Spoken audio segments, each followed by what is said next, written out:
what is this race looking like at this very late stage? Is Mamdani in pole position? Is he going to win?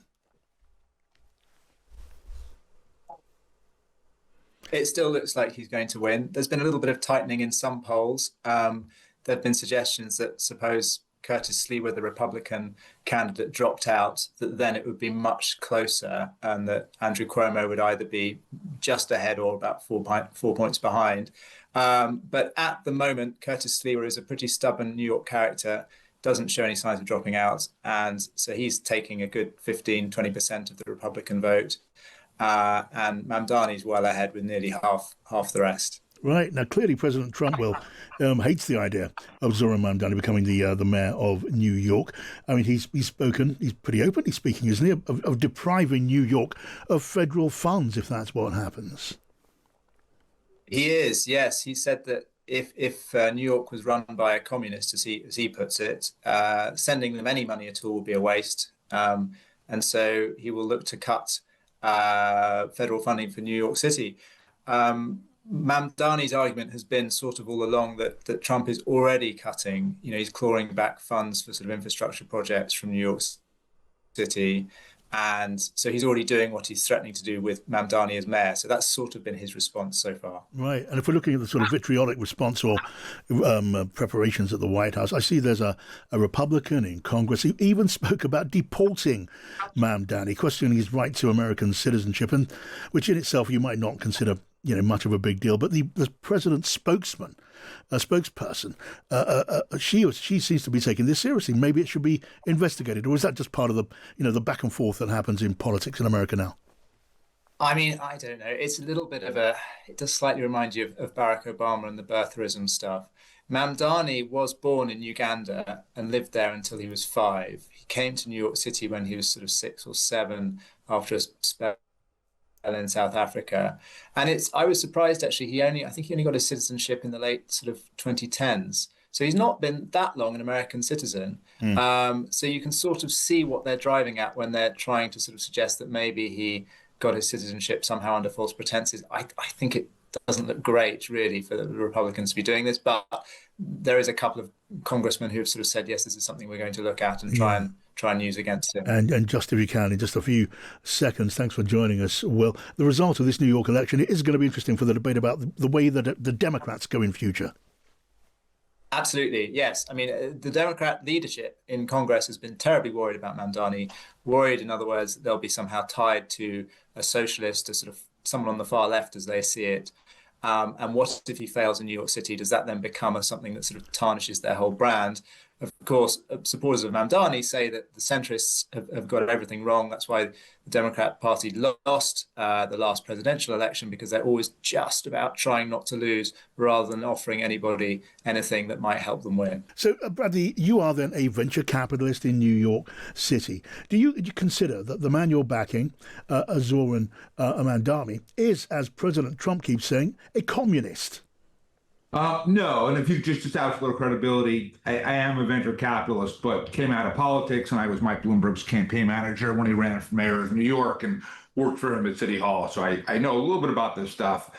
Here's the thing. It doesn't matter if he's a socialist or a communist or a capitalist, because running the city of New York is an operational job. Yeah. It's about whether the water comes through the taps clean, whether the lights turn from green to red, whether the trash gets picked up. So I don't really care what his economic policies are, because that's not what the job is. He's not setting interest rates. He doesn't run the global supply chain. He picks up the trash. Yeah, but some of his ideas are certainly on the what we would consider the normal American political spectrum.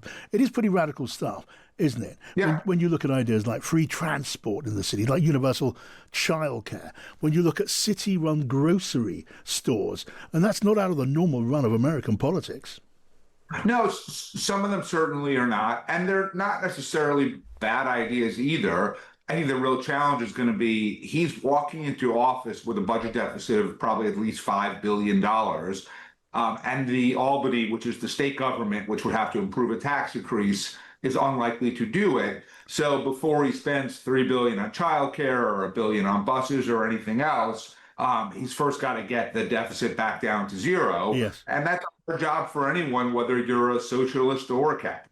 Right, and part of the Mamdani plan is higher taxes on business, on the very rich, to help to pay for these things. Now, would your colleagues at the top of the business pyramid, will they swallow that? Do you think, Bradley? No, well, I don't think, first of all, he doesn't actually have legal authority to do that. It has to come through the state government. Yeah, that's right. And they've been pretty clear it's not going to happen. But look, the Citizens Budget Commission, which is a New York City nonprofit, did a study, and they found that over the last decade or so, New York's share of millionaires has dropped from like 12.7% of Americans to 8.7% of Americans. And the difference in lost tax revenue is about $13 billion. And so I think that overall a choice has to get made, which is there's the argument to tax the rich because that is very politically popular, especially among Mamdani supporters who tend to be young, relatively affluent, typically white. Or there's the question of, do you want to maximize government funding for things like Medicaid, public assistance, public housing?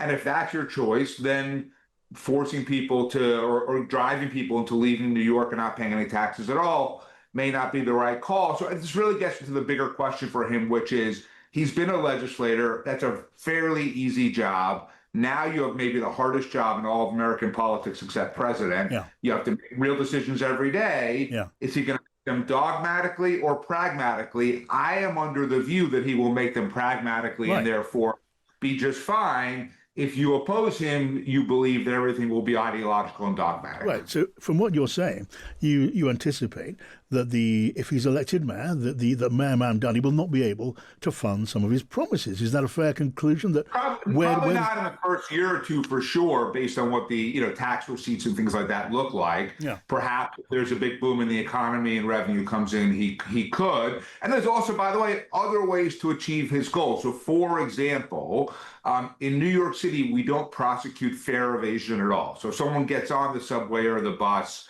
without paying, nothing happens. Right. And we lose about $1 billion a year in lost revenue to that. One thing he could do is say, now we're going to actually enforce this law. We're going to make it much harder to just hop the subway turnstile.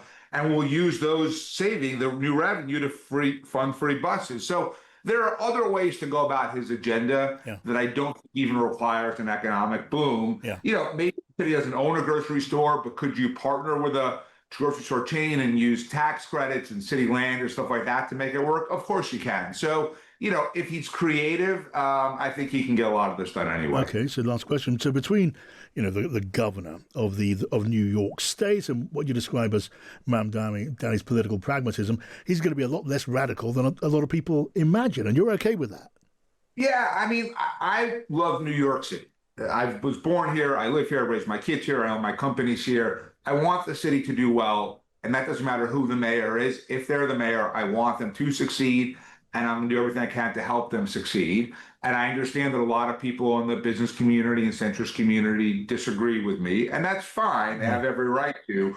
But I would say, as someone that has worked in city government for years and years and years, my sense is that a lot of the people leveling these criticisms don't really understand how municipal government or politics works. They're just taking what they think and assuming that they're right. And generally speaking, that has not been the case. All right, Bradley Tuss, thank you so much. Supporter. Yeah, thanks for having me. That was Zora Mamdani. Perhaps we can catch up again when the result comes. Would love to.